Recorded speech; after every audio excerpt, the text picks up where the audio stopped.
This question is from GATE 2020 XC Solid Mechanics. The angular momentum of a particle moving under a central force is.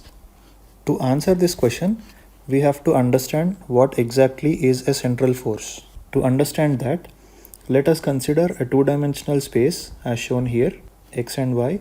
Let us assume a particle in this two-dimensional space.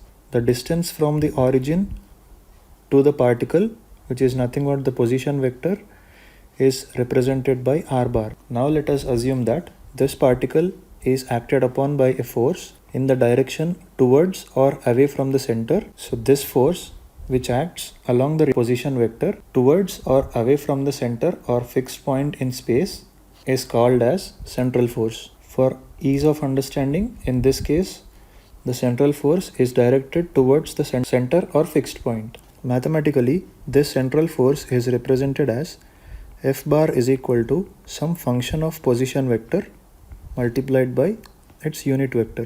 So this is the mathematical representation of a central force. Let us calculate the angular momentum. We know that angular momentum is L bar is equal to position vector cross P bar.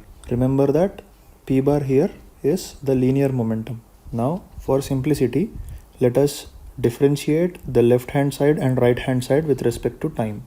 So we get dL bar by dt is equal to d by dt of r bar cross p bar. dr bar by dt cross p bar plus r bar cross dp bar by dt. We know that the change in position with respect to time is nothing but velocity. So that can be represented here as v bar cross. We know that linear momentum is equal to mass times velocity. So when we represent that here, we get m v bar plus r bar cross dp bar by dt. Since it is v bar cross v bar, the first term turns out to be 0. Therefore, this can be expressed as dl bar by dt is equal to r bar cross dp bar by dt. Now, since p bar is equal to m v bar, dp bar by dt can be written as m into dv bar by dt. But the rate of change of velocity can be written as acceleration. But this will be equal to f bar according to Newton's second law. Therefore, this expression can be written as dl bar by dt is equal to r bar cross f bar. Since the force here is a central force which can be written as some function of r bar into r bar by r. So this can be written as r bar cross some function of r bar.